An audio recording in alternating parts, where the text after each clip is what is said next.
dañuy féliciter le chanteur Alpha Blondy qui avait dit que l'ennemi de l'Afrique ce sont les Africains. C'est une chanson intemporelle qui revient toujours. bu njëkk dañu daan wax ñi daan jaay jaam daan jàpp jaam di ko jaay occidentaux yi ñu koy yóbbu ay nit ñu ñuul lañ. ñu daan jàpp seen moroomu nit ñu ñuul ñu ëpp doole di leen jaay pour ñu leen di jox ay objet d'art ak yu mel noonu. ay seetu ay miroir. waaw jamono dem ba Afrique war a taxaw ci podiumu àddina bi pour mën a wax pour ñu dégg ko. Afrique wala waxee benn kàddu parce que on a raté la fameuse conférence de Berlin. de 1884 1885 bi ñuy séddale Afrique. de les frontières. waaw les Africains n'étaient pas là-bas. te sunu continent lañ doon daggate. mu jural ñu ay retard sur le plan du développement. on a raté l'installation des institutions de Bretton Woods dañ fay wuti ji xaalis mais amuñ fa benn pouvoir de décision. pourtant réew yi créer richesse yëpp li ëpp seen matière première fii la jógee bras yi ko liggéey fii la jógee. on a raté ça.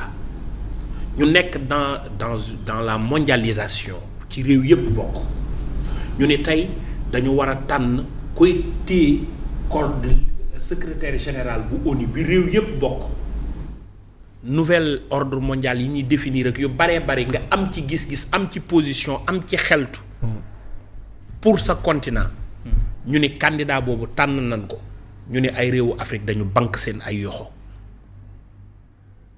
les Senghor et autres bu doon seen jamono la du demee nii parce que fi nu jaar ba créer les Union africaine dafa am lu nu gis dafa am lu nu bëgg les Abdoulaye Wade bi nga xamante ni ñëw nañ tëral NEPAD pour ñu gën a booloo ñu tëral la grande muraille verte pour que ñu gën a booloo amoon ay gis-gis yoo xamante ni dafay tax africains yi gën a doon benn. tey jii ce qui se passe est désagréable. que ñu ni Evartis dafa jël ci délai bu gàtt ni nañu wax jël ko comme alibi wala ñeneen ñi taxaw parce que man li may wax c'est au-delà du Sénégal man je parle au-delà du Sénégal.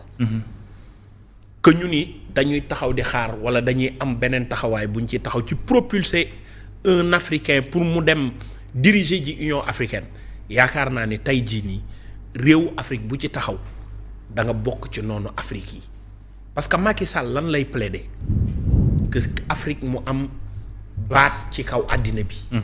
lan la Macky Sall di plaider que Afrique bu nu koy lebal ñu lebal ko alal ju bari. waaye may ko délai bu gudd mu mën a liggéey comme réewi Afrique yi ni ñu leen réewi Europe yi ginnaaw guerre bi ni ñu leen joxee xaalis bàyyi leen 50 ans. ñu liggéey doog a fay bor yi. plan Marshall. qu'est-ce que lan la Macky Sall di plaider que Afrique mooy relance su àddina bi. ci yaatuwaay mais fii ak 2030 ñaata mbooloo la war a am te ay ndaw la ñuy doon te ay loxo yu vadd lañu ngir di defar réew yi gis nañu Canada émigration bi ñu ubbi. pour repeupler waat seen réew. soxla ay ndaw soxla ñu fay ñëw am fa soxna dëkk fa. conditions climatiques yi sur le plan agricole yan réew Afrique nga déggoo leen ñu ni qu'est-ce que Gbagbo a dit damay xoolaat prix cacao bi. dafa profiter chute te am na ñoo xam ne ci ginnaaw dañu naan réew yu am doole ñoo jàppale Ouattara ba mu renversé ko. est-ce que c'est dans l'intérêt de l'Afrique est-ce que kon Afrique jotul tey mu waxee benn baat. est-ce que kon Afrique jotul tey mu propulser mbërëm teg ko. mu doon nit ku am jaar-jaar am xam-xam. malheureusement am na 13 pays yu braqué wu 4 yu indécis yoo xam ne waxaguñu.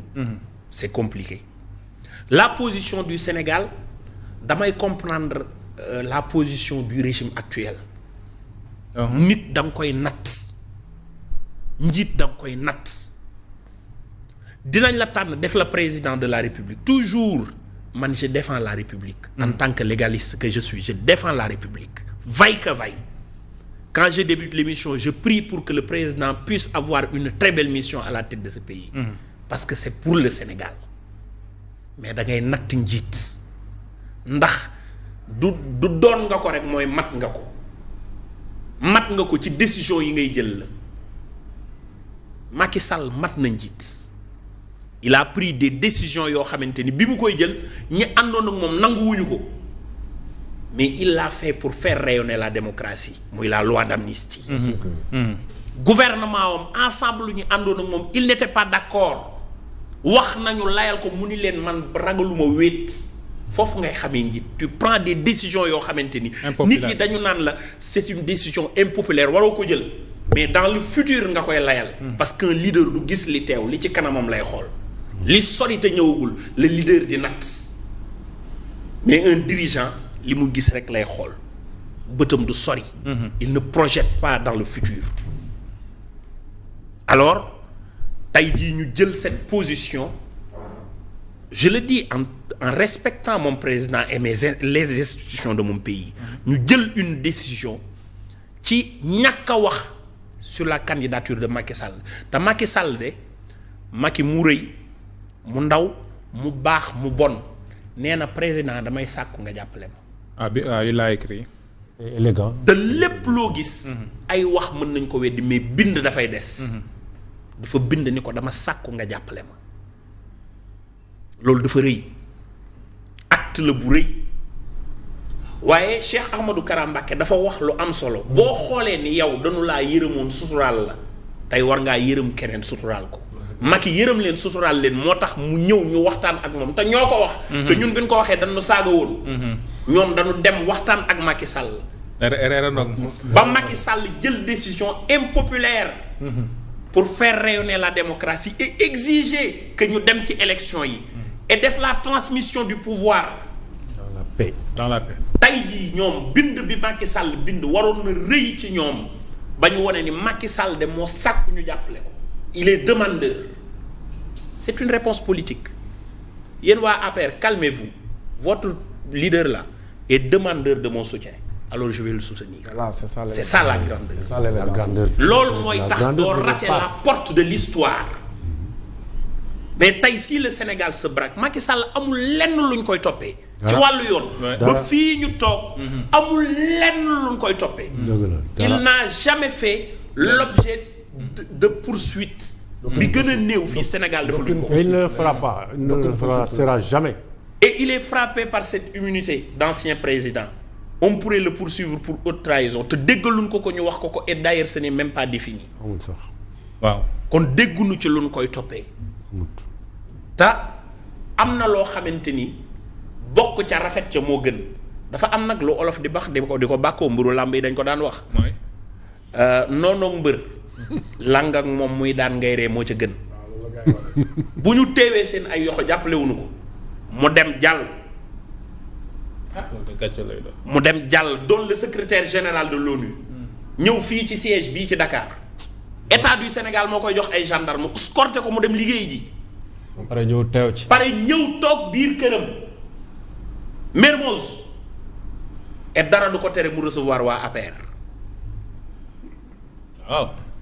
et bu boobaa qu'est-ce qu'ils vont dire ce n'est pas Macky Sall qui définit actuellement la situation économique du pays la situation économique du pays incombe aux leaders actuels les dirigeants actuels ñoom ñooy définir tey jii nii la situation économique du pays et s'il y a un problème quelconque te am na ko ndax ñu ngi dégrader suñu note di ko wàcce waat de jour en jour. Ouais. ñuy gën a nekk en difficulté par rapport au marché international ak les investisseurs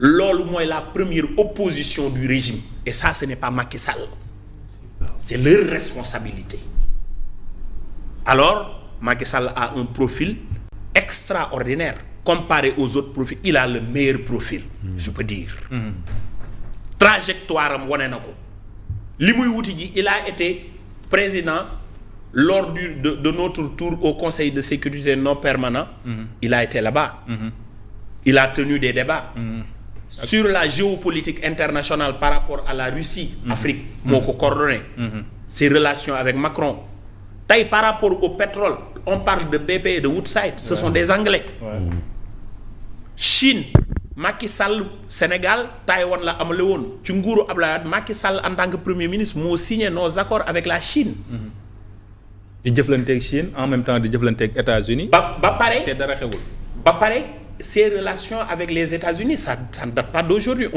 Certains disaient même qu'il avait cette procédure d'avoir cette green card pour am une nationalité américaine par rapport à sa famille. Et sur le plan diplomatique liggéey na ci lu bari te ñooñu ñooy conseil de sécurité permanent bu ONU.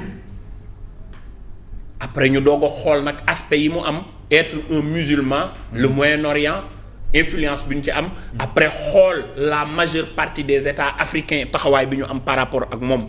Ancien chef d'État bi mu doon membre du Mont Ibrahim bi mu doon Union africaine bi mu jiite woon dugal ko G20 les pays francophones taxawaay bi ñu war a taxaw par rapport ak cette situation. Il a le meilleur profil. Et je pense qu'il aura le soutien des titans. Et je souhaite qu'il passe au nom de l'Afrique. Je ne